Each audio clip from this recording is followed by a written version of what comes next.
Hi everybody, it's Christina from Card Making Magic. This is the card we're going to make, but it's this technique in the middle that I want to show you today, and this is how to achieve this look for yourself, and it can help you to enliven your stamps, if you will, because if you just got a plain stamp we sometimes get a little bit bored with them. So this is how to make it just a little bit more interesting.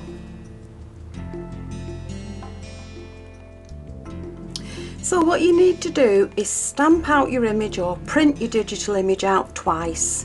Doesn't matter what it is, you just print it out twice, and then from one of them you're going to cut out the actual shape of the animal or whatever it is you're using, so that you produce for yourself a mask.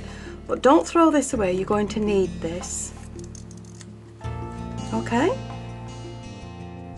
So once you've produced your mask, you need to select a colouring pen. It doesn't matter what make it is, but a colouring pen that you want to match your card.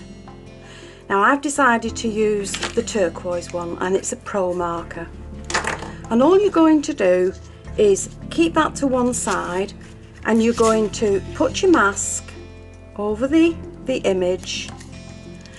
And whatever you do to this one, you're going to do to the behind part of the other one. So all you need to do is just hatch mark, really. Just go across it. It doesn't have to be neat, it doesn't have to be even. And then turn it round and go the other way.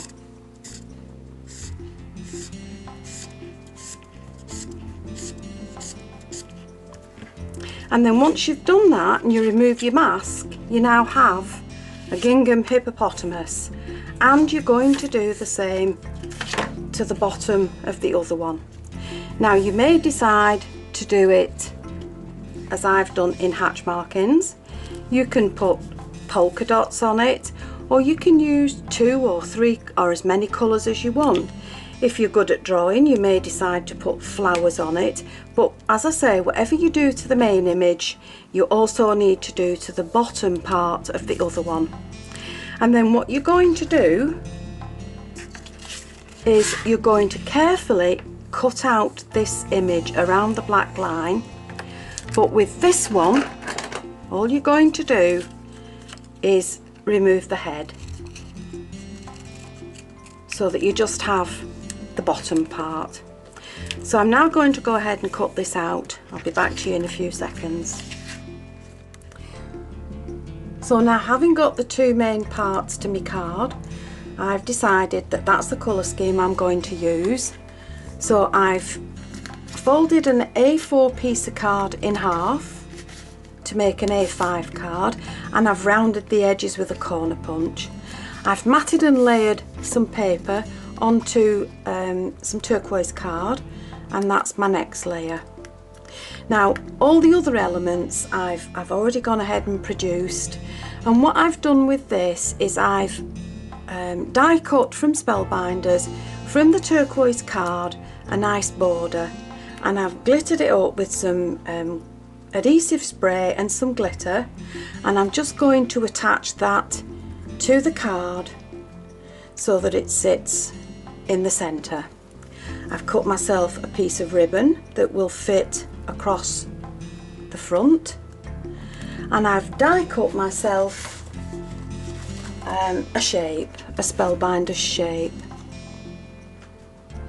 Now in this particular set of Spellbinders, this is the largest die, and I've cut my shape from that for the top of my card, but I want to layer it onto another piece of turquoise card.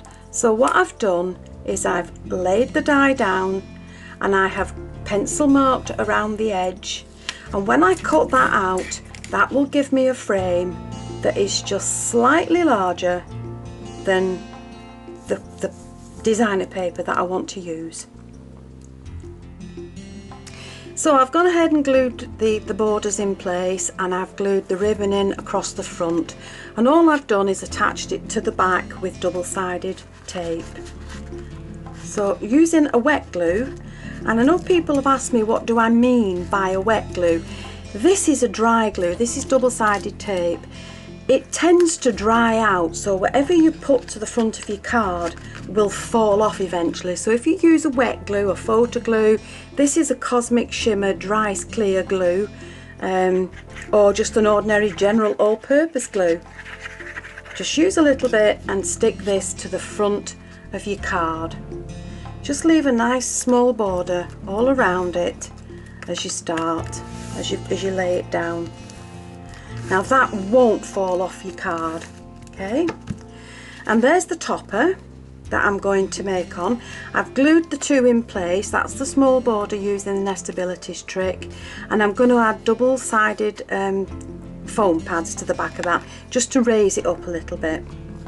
Okay, so just going through a dry run, I've made a bow and I'm going to attach the bow to the side. So that's the next stage I'm going to do. Now the main thing I'm going to do is add the image, and this is Hetty. She's a digital download from Pink Petticoat. And for the body part, I've just added a couple of foam pads, and I'm just going to put her in place on the die cut shape. And then for the bottom part, you're just going to shape it a little bit with your fingers or your bone folder. And to the centre part of this, I'm going to add two foam pads. Put one down in the middle of your image, take your backing off, and add the other one to the top. Now because you've shaped it, your foam pads won't be visible. But what you're going to do is pop her right in the middle of the image, and that just gives her a nice big bottom shape. Now I've also chosen an organza flower, and I'm going to stick that to her bottom.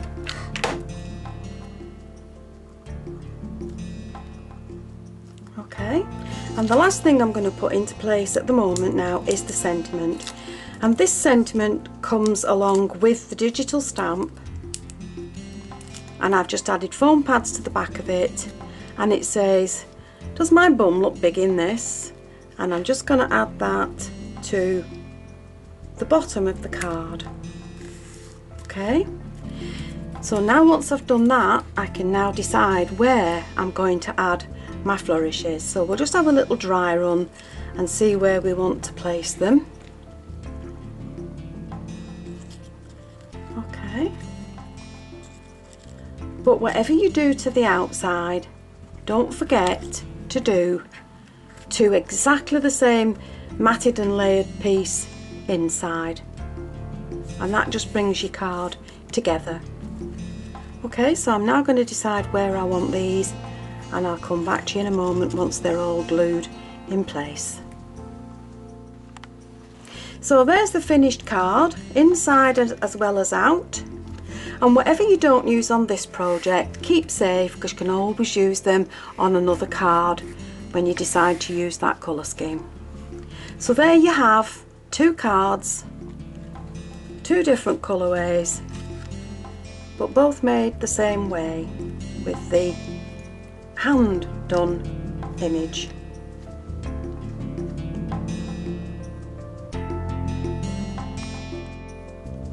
And as always, don't forget to do the inside.